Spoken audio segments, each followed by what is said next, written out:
Welcome back, folks. So today in Crimson Desert I want to talk about the Abyss gears because they are very important, especially later on in the game, because they will be sort of making majority of your build and what sort of character you want to play. And I believe that Crimson Desert has a lot of freedom that it gives you in the way you want to structure your characters and how you want to perform in a way and what sort of weapons you want to use. So first off, when it comes to obtaining different Abyss gears, there are multiple ways. Some I found in various chests.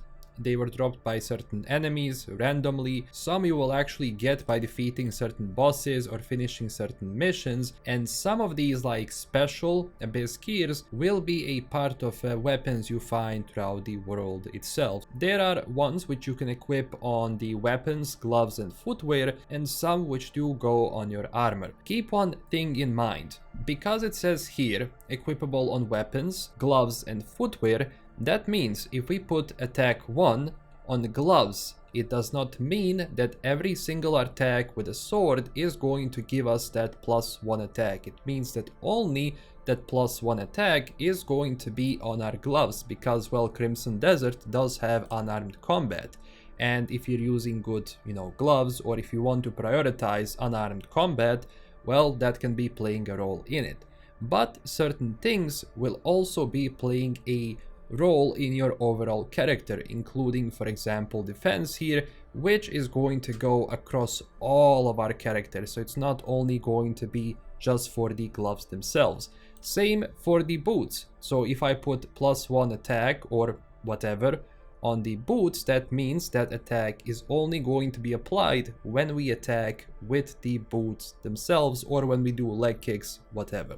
But other gears, which are movement speed or, for example, the +10% skill experience gain, is going to be for your overall character. And as you can see, some Abyss gears can only be equipped on the armor itself, but don't worry, because all of that will result in your overall character stats, as we see like over here on the lower left side. For example, with the movement speed, attack speed, critical rate, etc. I do like the movement speed a lot, so that's why it's a very high level, although attack speed and critical rate are also going to be very important, which I'm going to talk about. But to be honest, I'm now sort of going through different changes when it comes to my armor, so I'm not really finishing creating my character. Now, some Abyss gears will be about imbuing certain elements. So we have the Frost Hail over here. This is going to give us the Frost Hail, which is the imbue ice, and we can only use that for our armor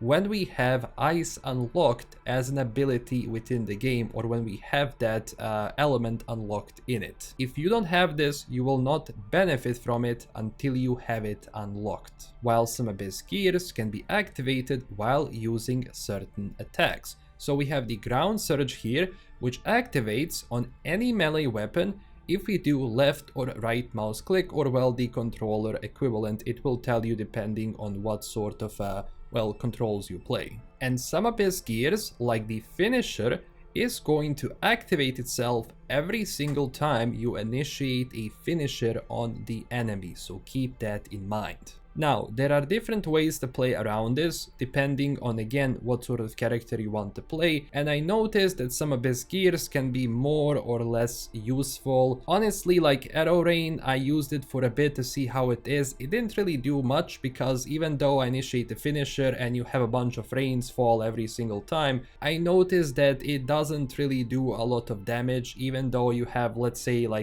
30 enemies around you, it wasn't that useful. So keep in mind that some Abyss gears, even though they might sound great in what they do here, in combat they might not be good at all. But if you take a look at my two-handed weapon, we can see some of the stuff I have here. So first off, I'm using the attack speed because, well, two-handed weapons in general are quite slow, so I wanted more attack speed, and I already have the level 2 critical rate on this weapon by itself, so I don't really need to put it in any case. When it comes to damage or, well, attack, I noticed that in majority of cases, especially the level 1 Abyss gear, which we can upgrade, I'm going to talk about that in a second, is not as useful as having, for example, critical rate or the attack speed itself, because guess what, when you have attack speed, that means you're gonna be initiating a lot more hits on the enemy, and you're also gonna have a higher chance to fill up their bar, so that means you're going to stun them a lot faster. On this weapon I also have the recover resources on kill. That means every single time that it procs when I down an enemy,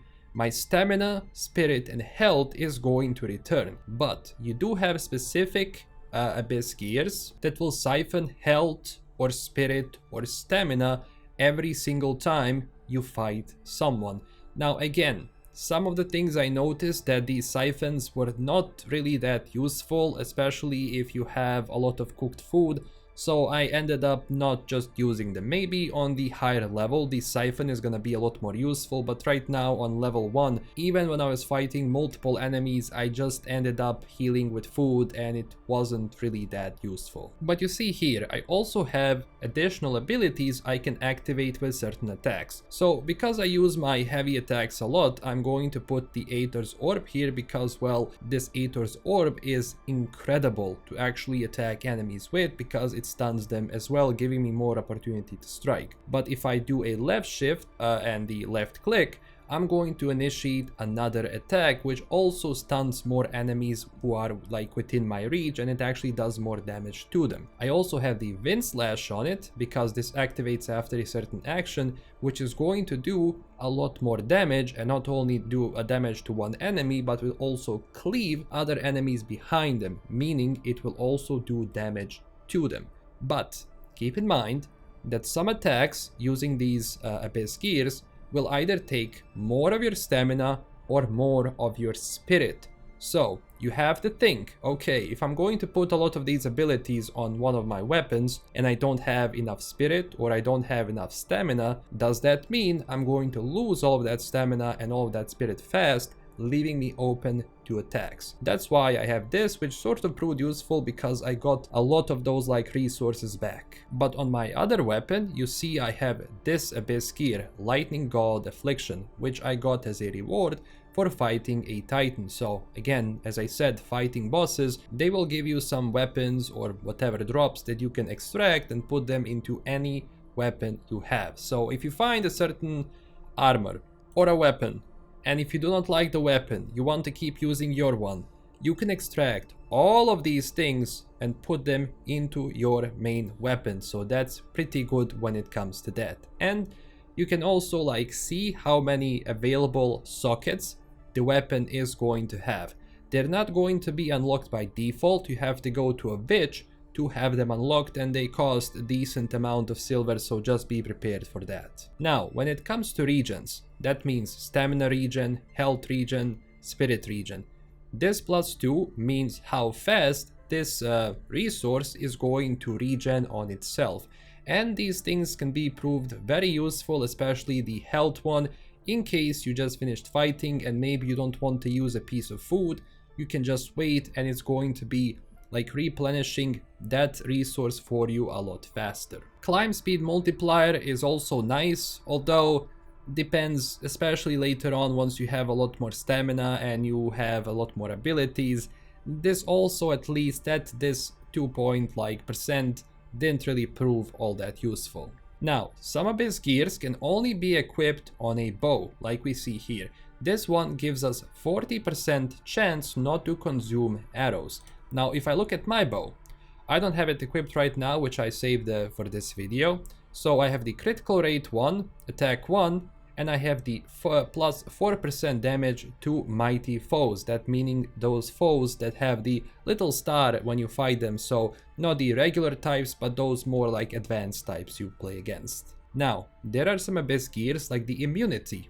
For example, here we have the petrification immunity. That means every single enemy which does have or inflict petrification on you, you are going to be immune on it.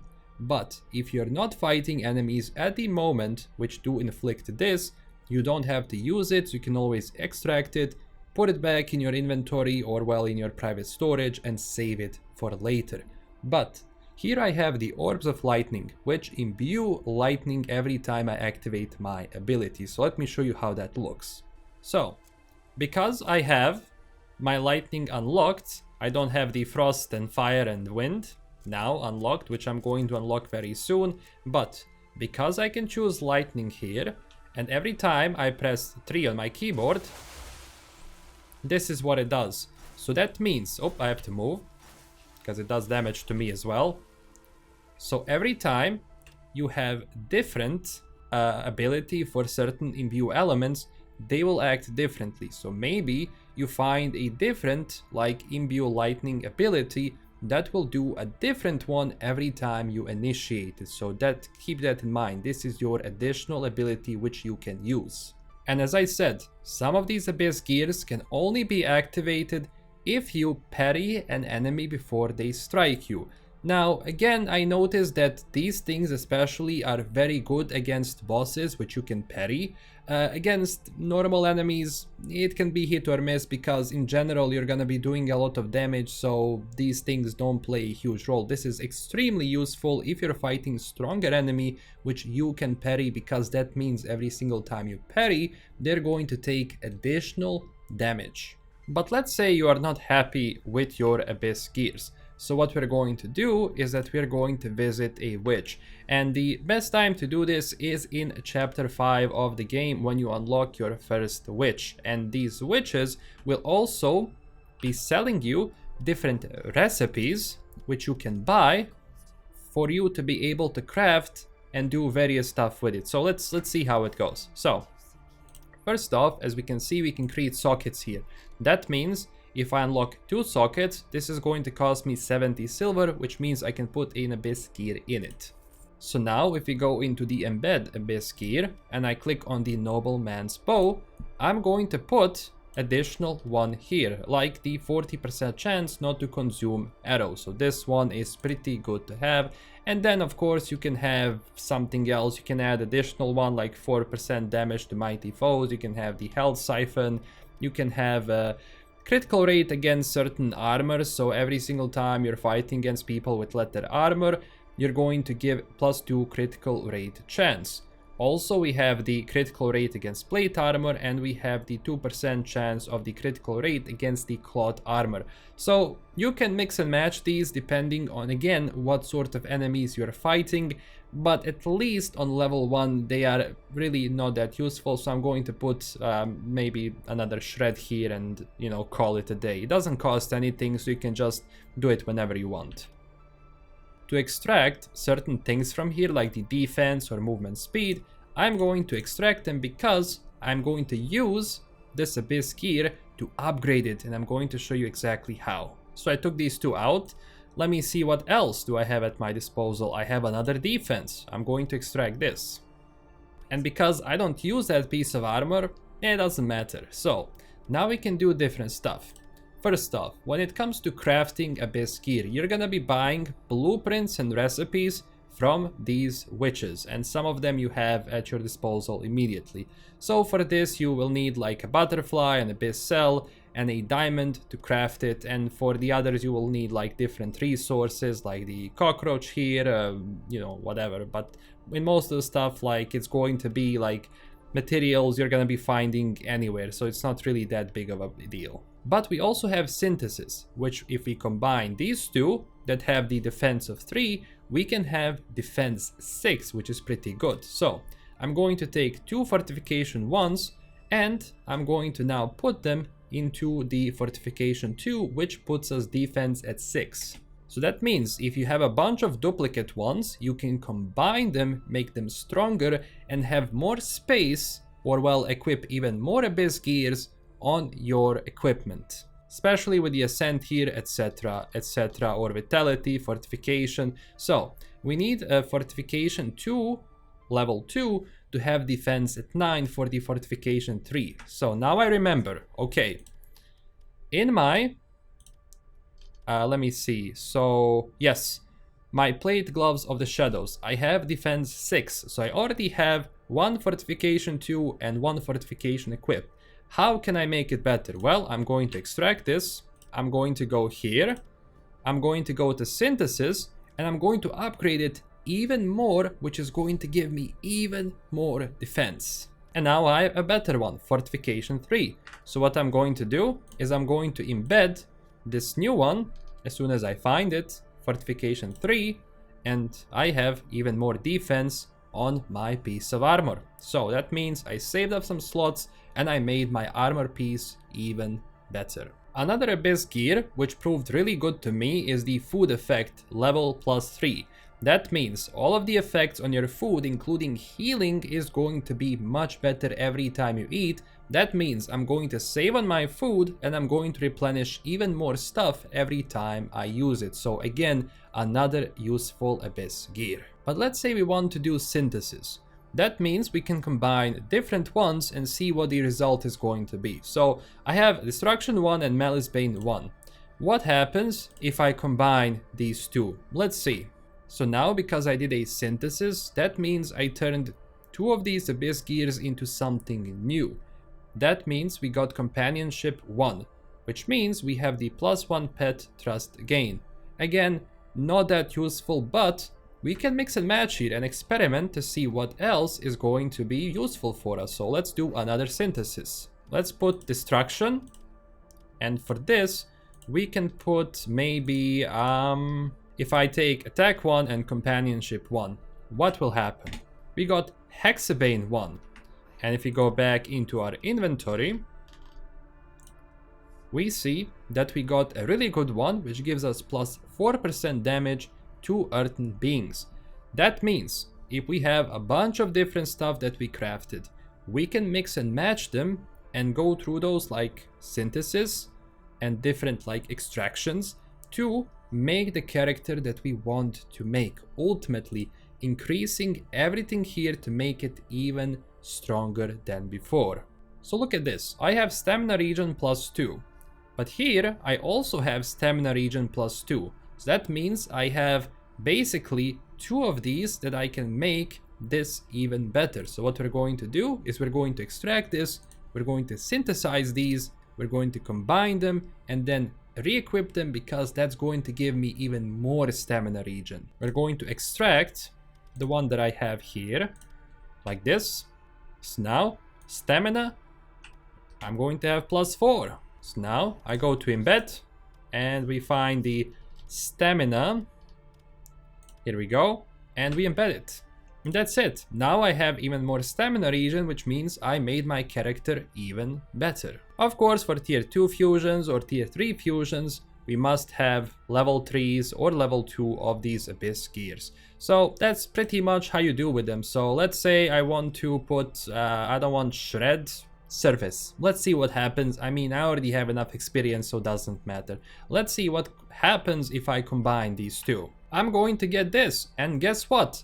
I got level 2 because every single time you do a fusion, there is a chance you're going to get tier 2 or the greater Abyss gear. So you can see that I was really lucky with this one. And if I go to my inventory, we see this. I got another cool Abyss gear, which means I get the +2 horse experience gain, which I can equip on my armor. So if maybe there is a horse which you want to like level up, if you just got it, if you got yourself a nice horse, you can equip this for the time being until you get your horse experience up, and then you can switch it out to something else. There is a lot to play around here in Crimson Desert, and it's ultimately up to you to figure out what sort of like Abyss gear is going to be the best for the character you want to make, or what sort of like playstyle you want to play. And I believe this is one of the most fun elements of Crimson Desert, is just playing around with these different Abyss gears. So hopefully this video was useful for you. If it was and you have any extra questions, just let me know down below in the comments. But again, this is how you play with the Abyss gears, and they are one of the best ways of you shaping your own build depending on what character, as I said, you want to play. If you enjoyed the video, consider liking and subscribing for more Crimson Desert.